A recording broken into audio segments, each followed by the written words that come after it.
Hola amigos, que tengan un tremendo hiper mega recontra saludazo con doble Z, saludazo de Cusatón. Bienvenidos a un nuevo video. Oramos hoy a nuestro Padre Celestial para que nos guíe a toda verdad, para que nos despojemos de aquellos dogmas religiosos y siempre tengamos la verdad. En nombre de Jesús, amén. Ok amigos, como había quedado pendiente explicar el por qué, he dicho ya en otros videos que el Arcángel Miguel es en realidad Jesús. En este video vamos a dar prueba contundente de que Jesús es Miguel y que Miguel es Jesús. A muchas personas de primerazo les causa un rechazo escuchar que se diga que Miguel es Jesús, porque piensan que se está demeritando a Jesús de alguna manera, que la autoridad de Jesús es disminuida, o que su omnipotencia y omnipresencia quedan reducidos, porque, por supuesto, un ángel no es omnipotente ni omnipresente. Y si decimos que Miguel es Jesús, alguien podría creer que estamos diciendo que Jesús es solo un ángel y que no es omnipotente ni omnisciente. Son todas estas dudas que pueden entrar en una persona que de repente tiene un dogma en su mente, y ese dogma actúa como una barrera que no lo deja razonar sobre el tema, verificar si es cierto que se está demeritando a Jesús o es todo lo contrario. Ahora, también podría pensarse que un ángel no tiene la autoridad que tiene Jesús, es decir, que Jesús tiene más autoridad que un ángel, y por tanto, ¿cómo se puede decir que Miguel es Jesús si la Biblia habla de Miguel como un arcángel? Entonces, amigos, hay que ir por partes para poder entender, porque de resto nos vamos a enredar tremendamente. Hay varias preguntas que surgen a primera vista, sobre todo porque hay personas que adoran a la Trinidad o que han adorado a la Trinidad en el pasado.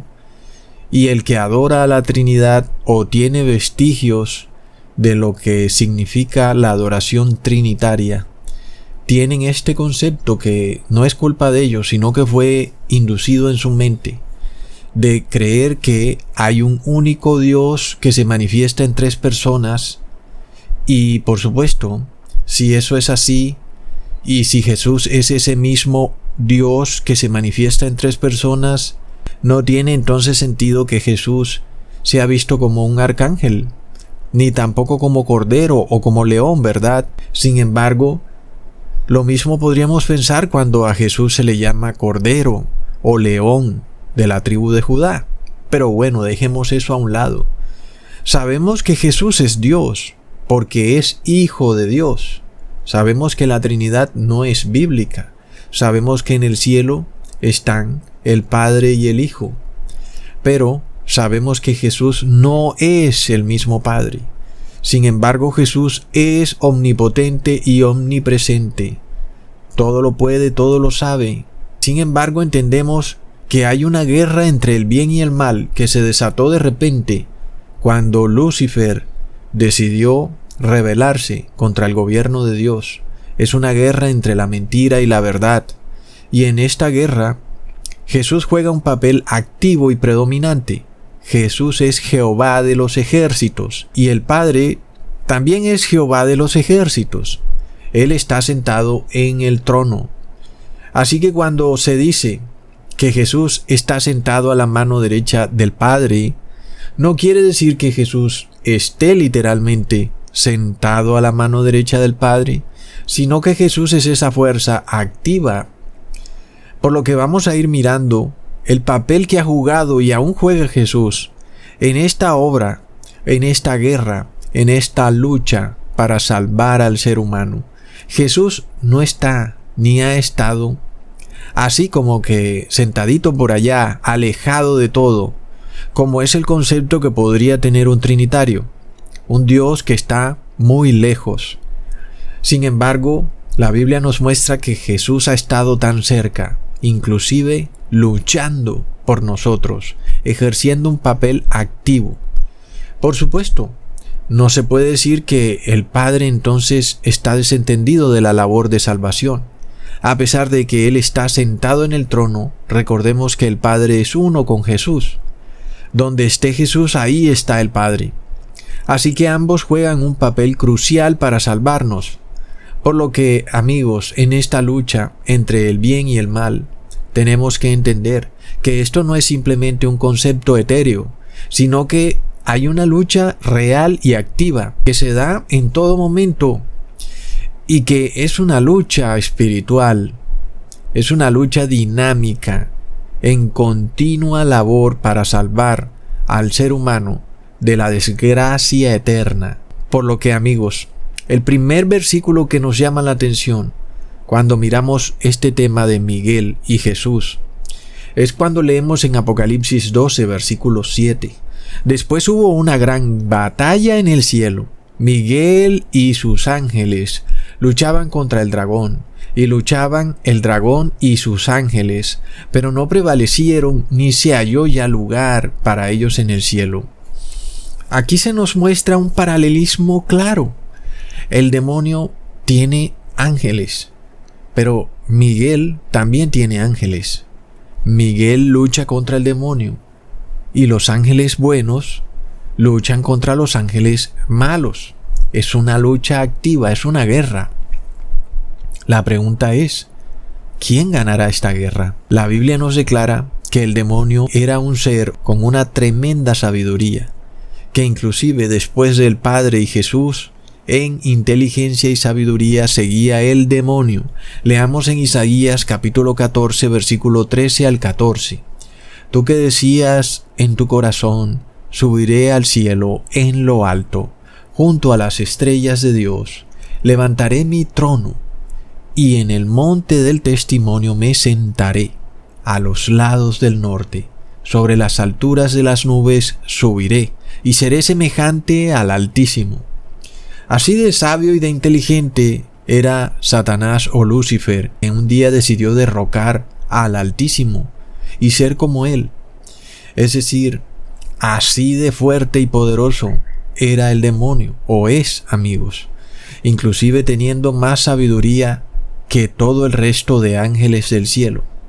Y precisamente el demonio por eso es el Dios de este mundo.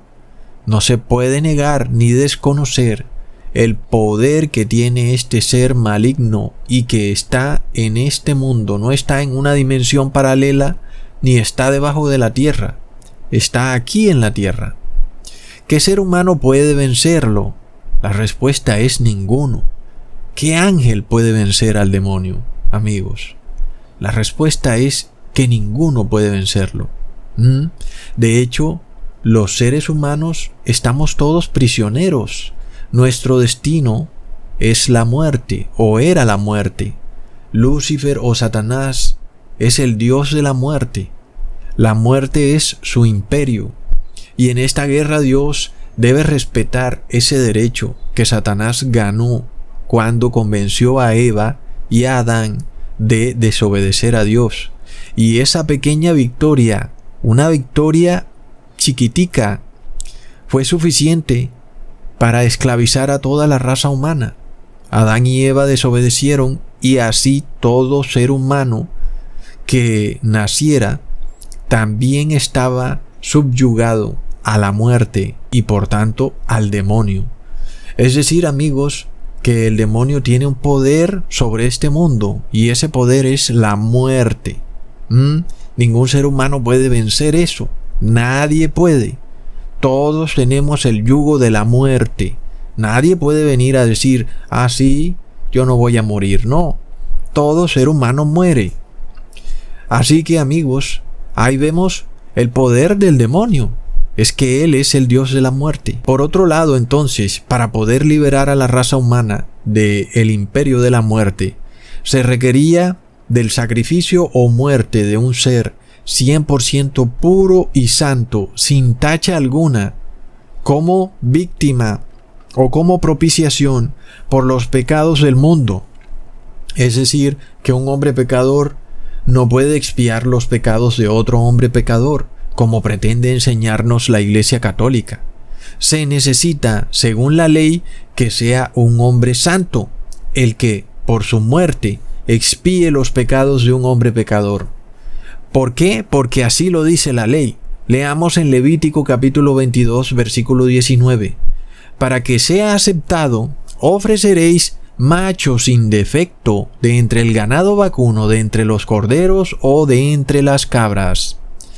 Entonces, la ley declara que solamente un macho sin defecto puede redimir al hombre pecador. Así que estamos en una guerra entre el bien y el mal, y la ley de Dios es el bien, y Dios no puede desbaratar su propia ley, no la puede desconocer, porque precisamente esa es la victoria del demonio, cuando desconocemos la ley de Dios. Entonces vemos que debido a que todos los seres humanos somos pecadores, ninguno puede presentarse como sacrificio válido para liberar a la raza humana del pecado y del dominio de Lucifer. Pero luego, tampoco los ángeles del cielo pueden, amigos. Ningún ángel puede presentarse como sacrificio para redimir a la raza humana. Ninguno puede. Leamos en Job capítulo 4 versículo 18. He aquí, en sus siervos no confía, y notó necedad en sus ángeles.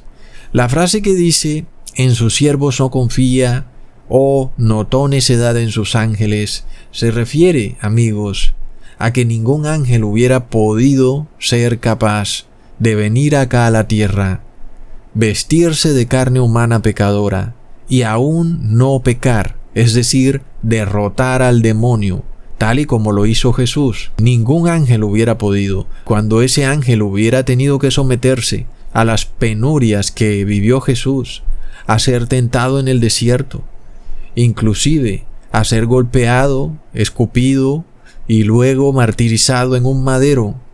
Al final Dios sabía que ese ángel hubiera terminado comportándose como un ser humano, es decir, hubiera pecado.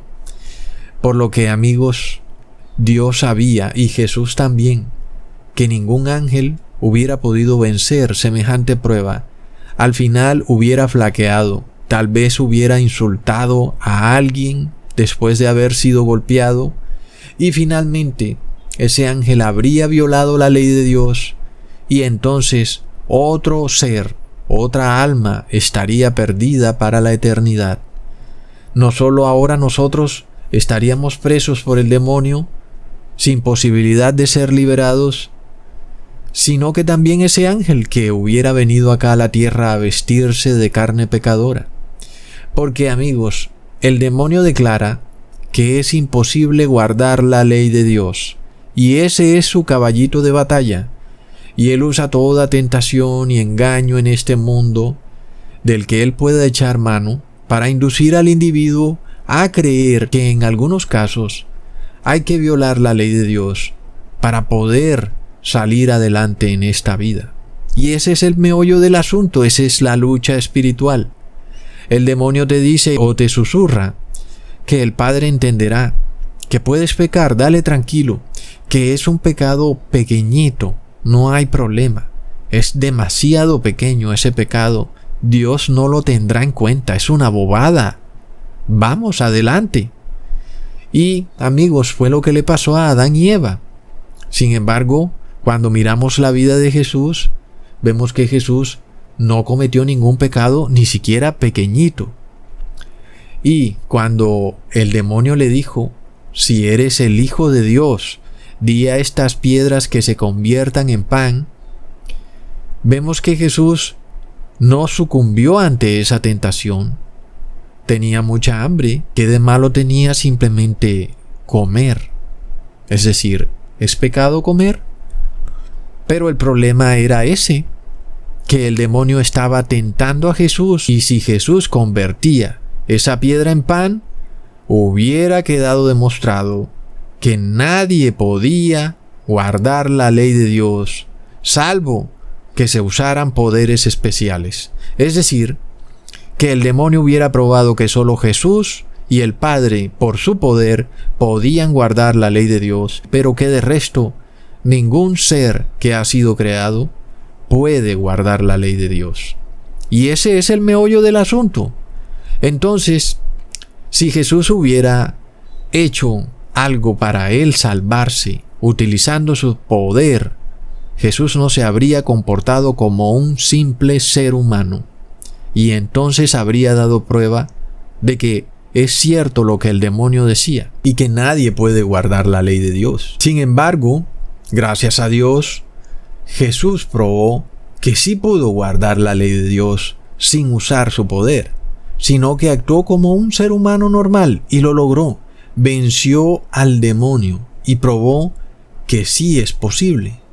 Entonces, ¿quién venció al demonio, amigos? ¿Fue un arcángel Miguel? ¿O fue Jesús? Porque, amigos, ya vemos que nadie habría podido vencer al demonio, ni un ángel, ni un arcángel, ni nadie. Solamente un varón sin defecto ni tacha alguna habría podido y pudo, gracias a Dios, vencer al demonio. Por lo cual, desde ese punto de vista empezamos a entender que si hubo una batalla en el cielo entre Miguel y sus ángeles y el demonio y sus ángeles, y por supuesto, Miguel venció, no podemos entender jamás que hay un ser llamado Miguel, un arcángel, que venció al demonio. No lo podemos entender así jamás. Porque solo Jesús venció al demonio. No hay nadie más que lo haya vencido. Y Jesús de esto da prueba en Juan capítulo 16, versículo 33. Estas cosas os he hablado para que en mí tengáis paz. En el mundo tendréis aflicción, pero confiad, yo he vencido al mundo. Entonces, por toda la Biblia leemos que solo uno venció. No hay otro. Su nombre es Jesús. Pero ahora en Apocalipsis se nos dice que Miguel también lo venció. ¿Qué pasa? Ahí tenemos un inconveniente. Hay dos seres que vencieron a el demonio. Dos seres que nos están liberando de la muerte. Pero la Biblia no nos dice eso. La Biblia nos dice que hay un solo ser que venció al demonio. Hay un solo ser que nos ha liberado de la muerte. Por lo cual vemos que el único camino posible para entender ese versículo es que Miguel es Jesús. No hay otra manera. Por esto leemos de nuevo en Daniel capítulo 10, versículo 13. Mas el príncipe del reino de Persia se me opuso durante 21 días. Pero he aquí Miguel, uno de los principales príncipes, vino para ayudarme y quedé allí con los reyes de Persia. Amigos, quien está lidiando con el rey de Persia inicialmente es el ángel Gabriel, pero no puede vencerlo. Y por tanto, tuvo que pedir ayuda de quien sí puede vencer. ¿Quién será, amigos? Ahí se nos dice que es Miguel. Ahora, ¿qué pasa? Porque vemos que leemos una frase interesante, que Miguel es uno de los principales príncipes. ¿Nos dirá eso que es cierto que hay varios príncipes en el cielo? Vemos que esta es una mala traducción, amigos. Interesantemente, esta mala traducción nos lleva a entender que Miguel es Jesús y que Jesús es Dios, porque la palabra del idioma original, de la palabra fuerte que se usa aquí, cuando se lee uno, Miguel es uno, es Ekat, que es la misma palabra usada para decir Dios es uno. Dios Ekat. Leamos en Deuteronomio capítulo 6, versículo 4. Oye Israel, Jehová nuestro Dios, Jehová uno es, o Jehová Ekat. Entonces, amigos, la traducción correcta de este pasaje de Daniel capítulo 10 versículo 13 es Miguel Ekat. ¿Qué quiere decir? Miguel uno es. Y luego, el principal príncipe. Es decir, amigos, que Miguel es Jesús y Jesús es Dios, porque Jesús y el Padre son uno. Leamos en Juan capítulo 10 versículo 30. Yo y el Padre somos uno. Es decir, amigos, que si Jesús hubiera dicho esto en hebreo, como está en el Viejo Testamento, habría dicho: yo y el Padre Echad. ¡Qué tremendo! Por supuesto, muchos dogmáticos declaran que Deuteronomio capítulo 6 versículo 4 prueba la Trinidad porque dice Jehová Echad, Jehová es uno. Pero la realidad es que tumba la Trinidad por completo, porque Jesús está declarando que el Padre y yo somos uno. El Padre y yo Echad. Así que no hay Trinidad por ninguna parte.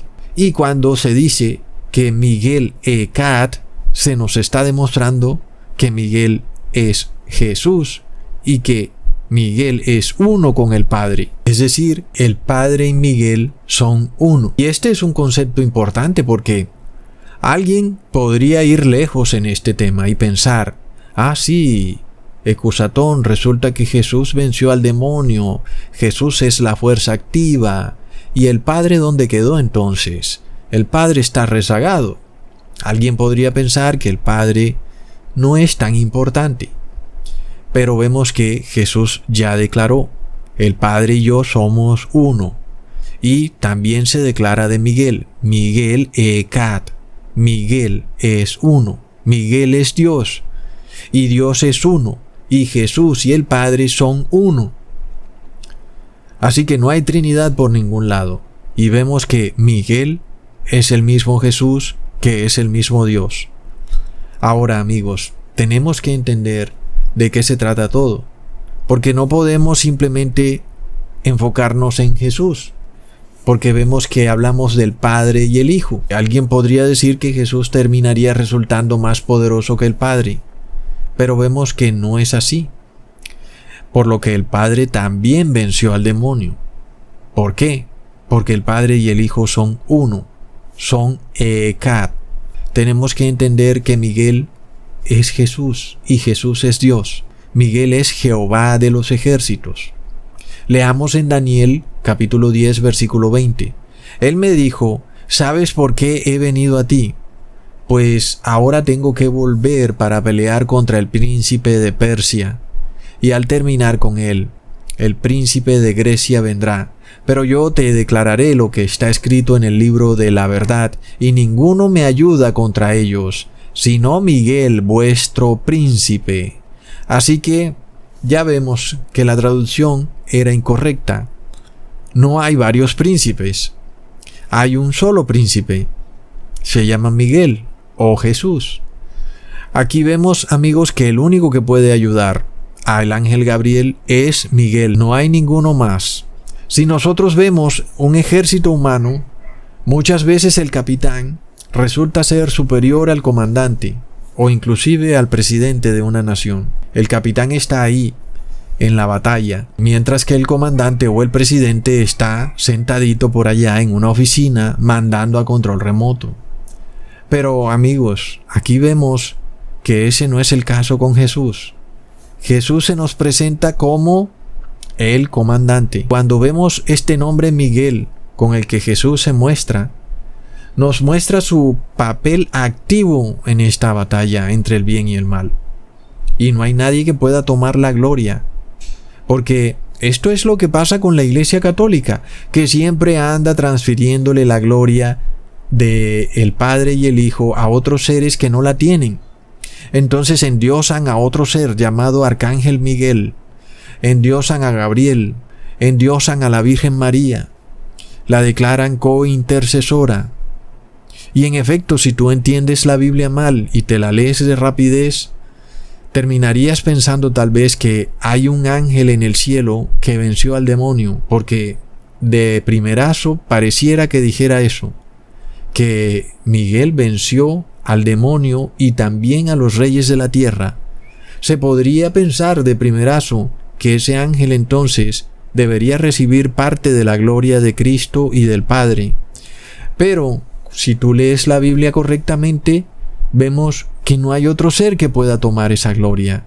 La gloria solo es para el Padre y el Hijo.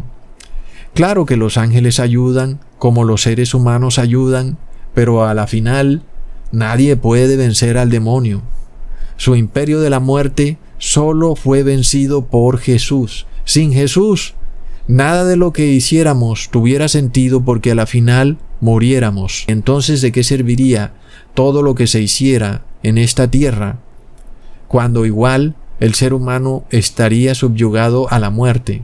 El demonio seguiría reteniendo su poder por siempre y él mantendría este mundo en un eterno sufrimiento. Toda persona nacería para morir y el ciclo se repetiría infinitamente. Y tú pudieras rezar 24 horas al día, pero igual vas a morir y el pecado te tendría esclavizado. Entonces, cuando tú entiendes la Biblia correctamente, le damos la gloria solo al Padre y al Hijo en esta obra de salvación. Su papel no es estar sentados en una oficina a control remoto. No, es un papel activo en esta batalla entre el bien y el mal. Luego leemos en Daniel capítulo 12 versículo 1. En aquel tiempo se levantará Miguel, el gran príncipe, que está de parte de los hijos de tu pueblo, y será tiempo de angustia, cual nunca fue desde que hubo gente hasta entonces. Pero en aquel tiempo será libertado tu pueblo, todos los que se hallen escritos en el libro. Aquí vemos una frase muy interesante. Se levantará Miguel. Y la pregunta es, ¿acaso Miguel ha estado acostado, dormido, o ha estado sentado y de repente se levanta? Sin embargo, ya hemos visto que Miguel ha estado muy activo, nada quieto. Entonces, ¿por qué se dice que se levanta? Claramente es una expresión simbólica. Levantarse significa que ese trabajo que hacía Miguel ha llegado a su fin. Y se nos dice que Miguel es el gran príncipe. Y hasta donde sabemos, hay un solo príncipe. Dios tiene a un solo hijo. Jesús es el Hijo unigénito de Dios. Por tanto, Jesús es el príncipe. Leamos en Isaías capítulo 9 versículo 6. Porque un niño nos es nacido, hijo nos es dado, y el principado sobre su hombro, y se llamará su nombre admirable, consejero, Dios fuerte, Padre eterno, príncipe de paz. Ahí lo tenemos. Leamos otro, en Hechos capítulo 5 versículo 31. A este, es decir a Jesús, Dios ha exaltado con su diestra por príncipe y salvador, para dar a Israel arrepentimiento y perdón de pecados. Así que amigos, ¿quién lleva el título de príncipe? Es que no hay nadie más. No es cualquier título así, nada más. El ser príncipe. La Iglesia Católica todo esto lo tergiversa, porque ella crea semidioses, semipríncipes, semi-intercesores. Por otro lado, en la tierra, para ser príncipe, basta llevar el apellido de alguno de estos reyes monarcas, los cuales se trasladan su poder de generación en generación. Sin embargo, con Jesús no ocurrió así. Jesús no es el príncipe por herencia, así nada más, sino que su sacrificio le dio el derecho a ser príncipe. Por tal motivo, no hay nadie que pueda en el cielo declararse príncipe. El demonio, amigos, es declarado príncipe de este mundo, pero Jesús le arrancó ese derecho. El demonio fue derrotado. Jesús ahora es príncipe de los cielos, de la tierra y de los mares.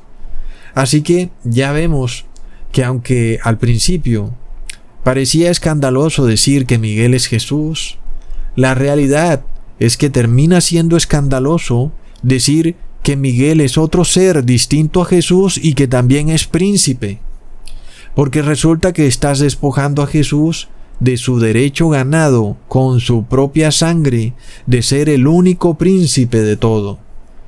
Y el problema está en que tenemos dogmas preconcebidos que nos han insertado por años, y luego las huestes ignorantes de personas los continúan extendiendo al darle toda credibilidad a personas que les recitan algo que ya tienen preestablecido en su mente. No pueden escuchar algo nuevo porque lo rechazan. Y entonces prefieren escuchar mentiras de imperios religiosos que la verdad que viene a través de alguien con humildad.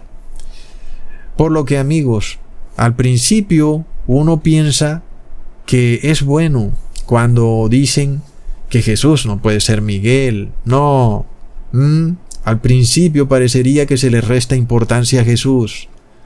Y resulta que es todo lo contrario. Si nosotros no declaramos que Miguel es Jesús, le estamos quitando importancia a Jesús, porque Jesús es el único príncipe, y en la Biblia se dice que Miguel es el gran príncipe.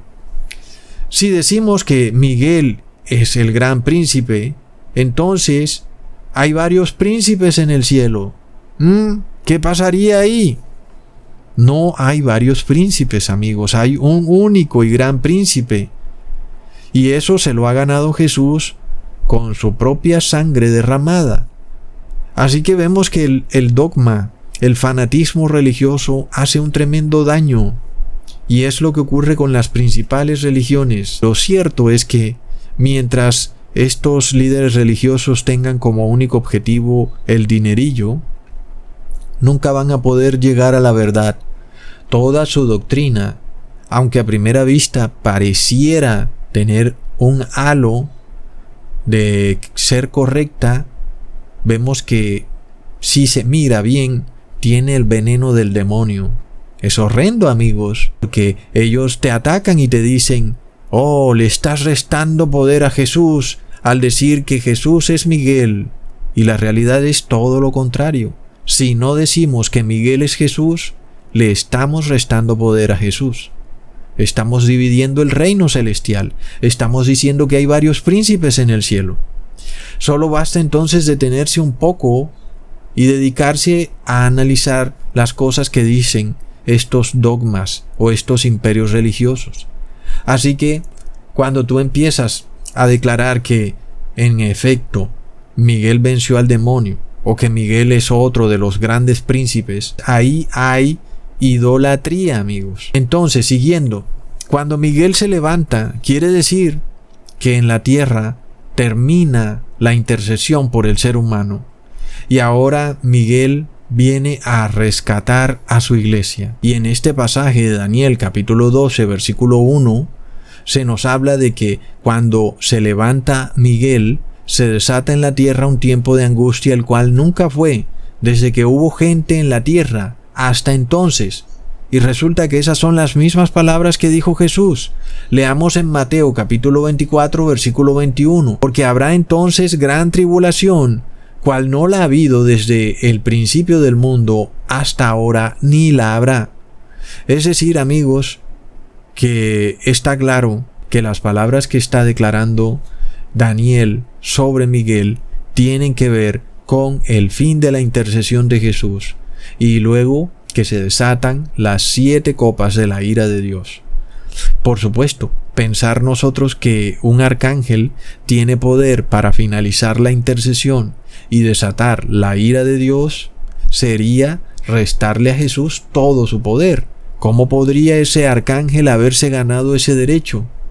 No podemos entender eso de esa forma. El único camino que nos queda es entender que Miguel es Jesús. Si así lo hacemos, entendemos que es claro que el que finaliza la intercesión por la raza humana, el que se levanta, es Jesús, que es el mismo Miguel. Luego entonces siguen las 7 últimas plagas de la ira de Dios. Luego se dice: pero en aquel tiempo será libertado tu pueblo. De nuevo vamos al mismo punto. El pueblo de Dios está esclavizado por el yugo de la muerte, por el poder del demonio. Y, por supuesto, ¿quién puede liberar a este pueblo? Solamente puede Jesús. Nadie más puede. La liberación final ocurre cuando Jesús libera finalmente a su iglesia del pecado. Es decir, justo en el momento en que el último ser humano es sellado con el sello del Dios vivo. Y esos seres humanos ya no pecarán más. Ese pueblo ha sido liberado del pecado y por tanto de la muerte. Por lo que ya no se requiere que Jesús interceda por ellos, porque ya no van a volver a pecar. Por esto, lo que sigue es que Jesús se levanta, se acaba el tiempo de intercesión y siguen las plagas sobre los que no se quisieron arrepentir. Ahora los que se han querido arrepentir quedaremos cara a cara con el Padre, así como los ángeles están cara a cara con el Padre. Y eso va a tener ese cumplimiento muy pronto, amigos. Desafortunadamente, algunas personas no van a querer arrepentirse y van a querer seguir siendo esclavos gustosos del demonio para siempre. Esto lo vemos con el bautismo negro. Uno se impresiona, yo creo que aún aquellos que no son verdaderos cristianos, sino que son solo antivacunas, se impresionan de, por más de que se le presenten pruebas a las personas, no hay manera de sacarlos de esa voluntad de ir y ponerse ese pinchazo. ¿Por qué? Amigos, porque están manifestando ese espíritu de esclavitud, de ser siervos para el demonio para siempre. Están cegados. Por eso lo único que queda es orar por ellos. Por otro lado, los que tienen discernimiento y están despertando, tienen la opción de prepararse para ser sellados por Jesús si deciden arrepentirse de todos sus pecados. Así que ya vemos que esta obra es una obra activa y es Jesús el que hace el trabajo. ¿Cómo podemos darle el crédito a un arcángel? ¿De repente ahora un arcángel es también nuestro libertador? La respuesta es que no, y es que nadie puede tomar ese crédito. ¿Acaso el arcángel Miguel, si fuera otra persona distinta a Jesús, venció al demonio, vino acá a la tierra y fue tentado y fue colgado en un madero sin pecado? No, eso nunca ocurrió. Así que solo Jesús puede liberar al pueblo de Dios, por lo que solo Él puede levantarse. Leamos en Números capítulo 10 versículo 35. Cuando el arca se movía, Moisés decía: levántate, oh Jehová, sean dispersos tus enemigos y huyan de tu presencia los que te aborrecen. Así que, amigos, ya vemos que un ángel ni un arcángel se levanta, no. El único que se levanta es Dios para destruir a sus enemigos. Leamos en otro aparte, en Judas, versículo 9. Pero cuando el arcángel Miguel contendía con el diablo, disputando con él por el cuerpo de Moisés, no se atrevió a proferir juicio de maldición contra él, sino que dijo: el Señor te reprenda. Así que, amigos, miremos 3 puntos en este versículo. El primero, Miguel es llamado específicamente arcángel, ¿ok? Lo cual querría decir, según algunos, que si Miguel es Jesús, entonces Jesús sería un arcángel nada más. Algo así como un ángel, pero que es de rango superior, pero que no sería Jesús. Y si decimos que es Jesús, según ellos estaríamos diciendo que Jesús es un arcángel. Sin embargo, amigos, si nosotros miramos qué es arcángel, vemos que es una palabra griega que traduce el capitán de los ángeles. Y esto es lo mismo que ya hemos visto en el Viejo Testamento, donde se dice que Miguel es el gran príncipe. Leamos en Primera de Tesalonicenses capítulo 4 versículo 16 al 17. Porque el Señor mismo con voz de mando, con voz de arcángel y con trompeta de Dios descenderá del cielo, y los muertos en Cristo resucitarán primero. Así que ahí está claramente dicho que Jesús tiene voz de arcángel, por lo que no es nada nuevo a lo que ya se dijo en el Viejo Testamento. Jesús con voz de gran príncipe. Él vendrá con voz de mando. Muy importante también. No podemos entonces pensar que un arcángel tendrá voz de mando. Es imposible, porque se supone que los ángeles y arcángeles reciben órdenes, así como nosotros los seres humanos recibimos órdenes. Pero Dios manda. Si nosotros aceptamos que hay otro ser angelical, que no es Dios ni Jesús, que manda, estaríamos de nuevo en el terreno de la idolatría. Pero además, amigos, resulta que si hay un arcángel que manda, pero es el arcángel del mal, es el príncipe de este mundo. Es decir, que vemos la idolatría en que un arcángel decidiera mandar. Fue precisamente lo que le ocurrió al demonio. Amigos, Lucifer tiene voz de mando en este mundo. no ocurre con los arcángeles ni con los ángeles. Ellos no tienen voz de mando, amigos. Por lo que ahí vamos viendo esta cantidad de pruebas. Y de nuevo, podría parecer que decir que Miguel es Jesús es demeritar a Jesús. Y ya estamos viendo que es todo lo contrario. La realidad es que decir que Miguel no es Jesús es demeritar a Jesús y al Padre. Porque resulta que tendría que haber un ser allá en el cielo que tiene voz de mando, que es príncipe y que, bueno, comanda las huestes celestiales de ángeles. Es decir, ¿quién sería ese ser tan poderoso, inclusive, que tiene poder para libertar al pueblo de Dios y para vencer al demonio? Amigos, es decir, prácticamente es como si hubiera otro Jesús en el cielo. Eso simplemente sería idolatría. El otro punto entonces es que Miguel combate de nuevo con el diablo por el cuerpo de Moisés. Y como ya vimos, nadie puede vencer al diablo. Solo Jesús puede. Creer que otro ser puede vencer al diablo es de nuevo idolatría. Solo Jesús puede. Ahora, en este caso, Jesús combate con el diablo para resucitar a Moisés. Y eso ocurrió. Pues recordemos que Moisés luego aparece al lado de Jesús cuando ocurre la transfiguración. Y esto, amigos, nos muestra que Miguel es Jesús. ¿Por qué? Porque Miguel le dio la vida a Moisés. Y recordemos lo que dice Juan capítulo 14 versículo 6. Yo soy el camino y la verdad y la vida. Nadie viene al Padre sino por mí. Entonces, ¿cómo es posible que un arcángel le da la vida a Moisés, lo devuelve a la vida y lo lleva al Padre en el cielo? No es posible, amigos. Solo Jesús puede resucitar y llevar a la persona al Padre. El otro punto interesante es que en Judas, versículo 9, dice Miguel, el Señor te reprenda.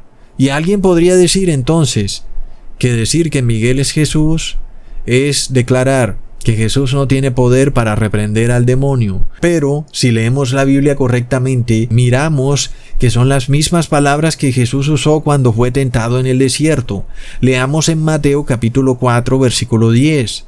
Entonces Jesús le dijo, vete, Satanás, porque escrito está, al Señor tu Dios adorarás y a Él solo servirás. Amigos, es prácticamente lo mismo que Miguel le dice a Satanás, el Señor te reprenda. ¿Y por qué esta respuesta, amigos? Porque es lo que dice la ley. Jesús debía apegarse a la ley en todo. ¿Y qué dice la ley, amigos? Leamos en Romanos capítulo 12, versículo 19. No os venguéis vosotros mismos, amados míos, sino dejad lugar a la ira de Dios. Porque escrito está, mía es la venganza, yo pagaré, dice el Señor. Así que la respuesta de Jesús concuerda perfectamente con la ley. Asimismo, la respuesta de Miguel. Simplemente no debían hacer venganza por lo que el demonio estaba haciendo, sino que debían darle espacio al Padre para que reprendiera al demonio. Así que ahí tenemos que la Biblia es supremamente coherente cuando tenemos los conceptos claros. Otro punto interesante es cuando leemos en Apocalipsis 12, versículo 7. De nuevo, hubo una batalla en el cielo. Miguel y sus ángeles luchaban contra el dragón y luchaban el dragón y sus ángeles. Y aquí la expresión Miguel y sus ángeles nos dice claramente que Miguel no puede ser un arcángel superior, porque entonces no serían sus ángeles. En este caso, Miguel y los ángeles serían parte solo de un mismo ejército. La expresión Miguel y sus ángeles no tendría sentido si Miguel es un arcángel, porque se establece, amigos, una división o separación entre Miguel y los ángeles. ¿Y por qué hacer ese tipo de división? ¿Qué sentido tendría si al fin son el mismo ejército? Es decir, ¿qué diferencia hay entre el arcángel Miguel y sus ángeles? Por supuesto que se nos está haciendo una diferencia y nosotros ya vimos el porqué de esa diferencia. Los ángeles no pueden vencer al demonio. Se necesita de otro ser superior para vencer al demonio. Si nosotros pensamos que Miguel es un arcángel especial, entonces caemos en la idolatría. Nosotros tenemos que entender que Miguel es Jesús, amigos, porque Jesús es el único que puede vencer al demonio.